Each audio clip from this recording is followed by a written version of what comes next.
A simple act of kindness, offering food to someone respected, for their spiritual path.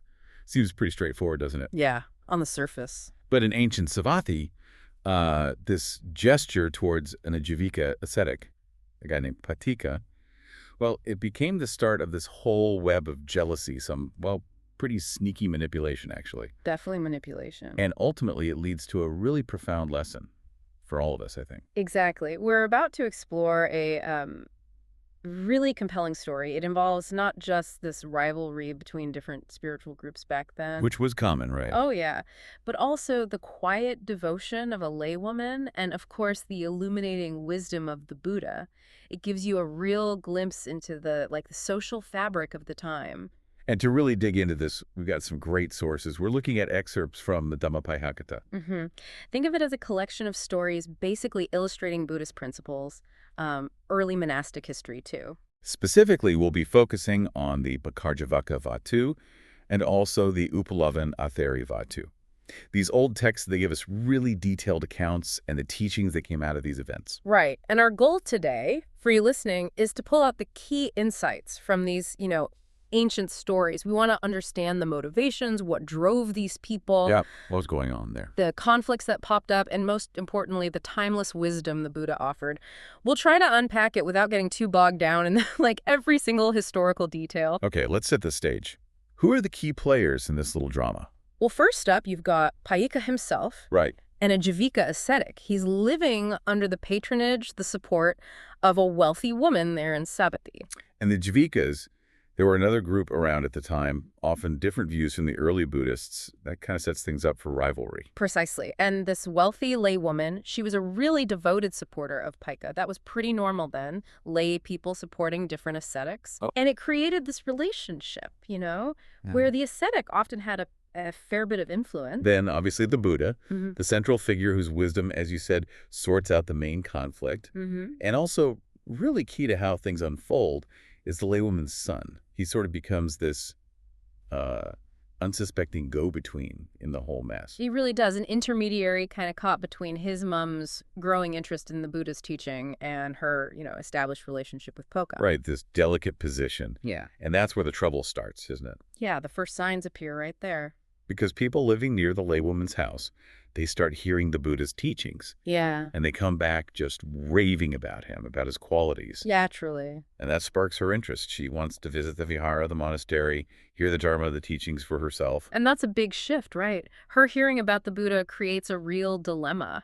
Her loyalty to Pūka is suddenly being challenged by this new spiritual curiosity. But Pūka, he's having none of it. The text says he actually forbids her from going. Whoa. Repeatedly.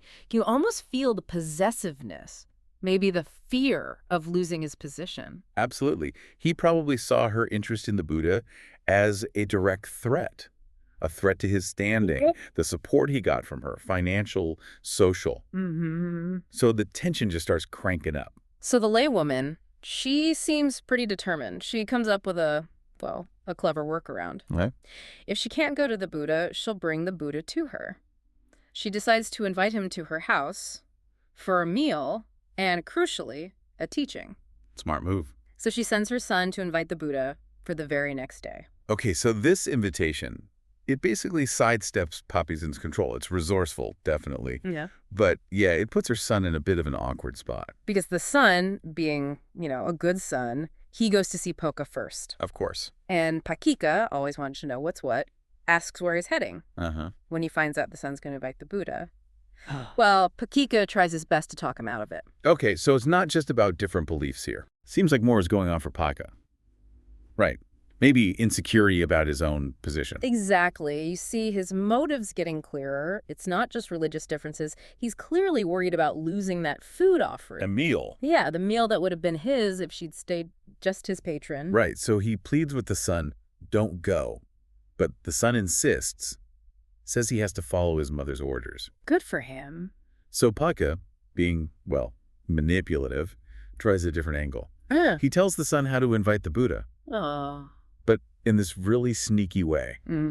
Don't reveal the exact location. Don't show the route to their house. He suggests this whole, like, deceptive approach. Wow. What kind of details? How deceptive? Well, the text says he tells the son to act like he's standing nearby, invite the Buddha, then quickly walk off in a totally different direction, like he's rushing somewhere else. Seriously, that's elaborate. The whole act is just designed to mislead anyone watching, right? Yeah. So Paika doesn't miss out on the food. Okay, that's pretty desperate. So the son, he follows these, frankly, weird instructions. He invites the Buddha, then goes back and tells Pika, yep, done. And Pika, probably, rubbing his hands together, thinks he's got that meal locked down.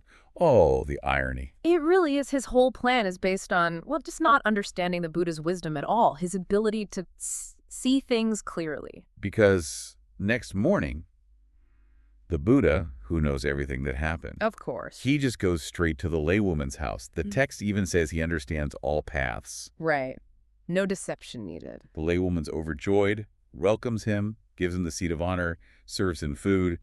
Meanwhile, the neighbors are all pitching in, getting ready. Oh, the community. Yeah, preparing fresh cow dung plaster, which was common then for purification, scattering flowers, setting out a special seat. It's a whole community welcome. That really shows the high regard people had for the Buddha, doesn't it? Such a contrast to Pika's scheming. And where's Pika in all this preparation? Well, the neighbors may be anticipating trouble. They had the foresight to hide him. In a back room, can you just imagine the tension in that house? Wow, hidden away. The scene is definitely set for some drama. Pega's secretly watching, and his plan is about to just crumble. So after the meal, the laywoman takes the Buddha's bowl. That's the signal, right? That she's ready for the teaching, the thanks. The discourse. The Buddha starts speaking. The text says in a sweet, compelling voice. And the laywoman, she's clearly deeply affected. She keeps saying, sadhu, sadhu. Which means, like, excellent, wonderful. Exactly. Strong approval. And Poka hears this from the back room. Yeah, these enthusiastic sadhus are like nails on a chalkboard for him, right? He hears the honor being given to the Buddha, the very thing he tried so hard to stop. Ouch. And that's it. He can't take it anymore. He bursts out. No, from hiding. Yep. Accuses the laywoman of abandoning him, scolds her for honoring the Buddha, and then, probably in a mix of fury and total embarrassment, he just runs off, flees the scene. What a meltdown. Talk about a dramatic exit. Wow. That really shows the depth of his jealousy, doesn't it? And just his inability to handle her shift in, spiritual focus. It's a very public mess. Totally. And the laywoman. Understandably, she's mortified, completely ashamed. Her mind's just racing. She can't focus on the teaching anymore. Oh, poor woman. After everything. So the Buddha notices, of course. Yeah. He gently asks her why she's troubled, why she can't concentrate. And she explains, Paika's words, they've really upset me. And this is the moment, right? The teaching moment. Exactly. This is where the Buddha brings in his profound wisdom instead of getting caught up in Paika's bad behavior. Which would be easy to do. Right. He redirects her attention inward, towards her own state of mind. That's key. And he gives this incredibly powerful teaching about focusing on our own actions, not getting lost, judging the faults of others. Such timeless advice. Then he recites this beautiful verse. Na parese vilomani, na parese katakato, atanova avikaya katanea katanika. One should not look to the fault of others, nor to their doing and not doing. One should look only to one's own doing and not doing. Wow. So clear. Yeah. The core message isn't about ignoring bad behavior entirely, but about where you put your energy, your focus. Dwelling on what others do wrong just drains you. Right. But focusing on your own actions, your own doing and not doing, that empowers you. You can actually change that. Precisely. And the Buddha really elaborates on this. He says, don't fixate on harsh words. Don't scrutinize if others are faithful or generous. He even includes ascetics. Right. Don't worry if they are doing their duties perfectly or have all the virtues. Exactly. Instead, the vital thing is self-reflection. Look at your own conduct. Are you living according to the teachings? He uses the example of a monk reflecting. Have I really understood impermanence, suffering, non-self? It's all about taking responsibility for your own path. Your own inner work. It ties right into the idea of karma, doesn't it? Your actions matter, so focus on cultivating the positive ones within yourself. This teaching is just so relevant today, isn't it? Think how often we get caught up criticizing others or letting their negativity drag us down. All the time. The Buddha's wisdom here is just such a clear path. Shift your attention to what you can actually control. Your own thoughts, your own deeds. Find some inner peace there. And the effect on the laywoman. It was transformative. The text says, right then, at the end of the teaching, she attained Sotapadhi. The first stage of enlightenment. Stream entry. Yeah, like the first major step towards really deep understanding. And the teaching didn't just help her. It benefited the whole crowd that had gathered. That really shows the power of addressing the root cause, doesn't it? Her distress wasn't just Pāṭika, it was her reaction, her preoccupation with his actions. The Buddha guided her past that. Now, it's fascinating, this whole principle, don't dwell on others' faults. Think about the consequences of your own negative actions. It pops up again in another story from our sources. Ah, yes. The story of Uppalavaṇṇātherī. Another really powerful story, very different context, but illustrates similar themes about consequences. Uppalavaṇṇātherī was a bhikkhuni, a nun. And highly accomplished. Right. Deeply respected. Very much so. But her story takes a very dark and tragic turn. Yeah. It says, while she was residing in the Uppalavanna, the dark forest, a place for secluded practice, she was sexually assaulted, devastatingly, by her own cousin, Nanda. Just horrific. And the consequences in the story are immediate and pretty dramatic. Extremely. The earth itself is said to split open, swallow Nanda. And he's reborn in a beachy hell, which is considered one of the worst possible rebirths in Buddhist cosmology. Intense suffering. Wow. Uppalavaṇṇātherī, understandably traumatized, she reports this awful event to other nuns who tell the monks, and eventually the news gets to the Buddha. Right. And when the Buddha hears this incredibly disturbing news, he addresses the monks. And he connects this terrible event back to that principle. The pleasure a fool might get from doing evil. It's fleeting. Insignificant compared to the suffering that follows. Exactly. And he recites another very poignant verse to drive this home. Okay. Madhuva maninati balu, yava papa anapakati, yadaka pakati papa, ata balu, dukkani gachati. Which translates as? Roughly. The fool thinks it tastes like honey as long as the evil deed has not ripened, but when the evil ripens, then the fool undergoes suffering.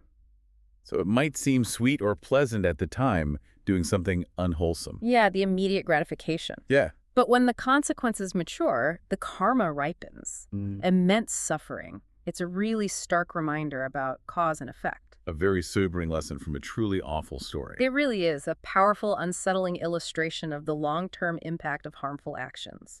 It strongly reinforces why ethical conduct, mindful action, is so important. Now, interestingly, the sources give us another moment where the Buddha clarifies something important. Later on, apparently, there was a discussion going on among the monks. Oh, about what? About whether arahants, those fully enlightened beings, whether they still experience sensual pleasure. Seems there was some confusion or debate. Ah, okay. An interesting question. Yeah. And the Buddha arrives, hears what they're discussing, and steps in to clear things up. As he does. He states very clearly, no, arahants do not indulge in, they are not attached to, sensual pleasures. And he uses these two really vivid similes to explain it. Similes are always helpful. What were they? He compares any potential for sensual desire sticking to an arahant's mind to a drop of water on a lotus leaf. Right. It just rolls off, doesn't cling, leaves no trace. Exactly. And the other is a mustard seed on the very tip of an awl. Impossible to balance. It just can't find any foothold, any stability. Such clear images, aren't they? Easily grasped. They really are. They convey that complete detachment so effectively. The freedom that comes when craving and attachment are just gone. It points to that mental resilience that comes from letting go, something we can all aim for, even in small ways. And he reinforces this with another verse, this one from the Brahmañvāga. Varipokarapateva, aragriva sasapo, yonelipati kamesu, tamaha brumi brahmatanti. Just as water does not cling to a lotus leaf, just as a mustard seed does not cling to the tip of an awl, that person who does not cling to sensual pleasures, I call that person a Brahmin. Using Brahmin there in the sense of spiritual purity, right? Got it. Yeah, that verse really nails the point, using those everyday examples, emphasizes the purity, the detachment of the enlightened mind.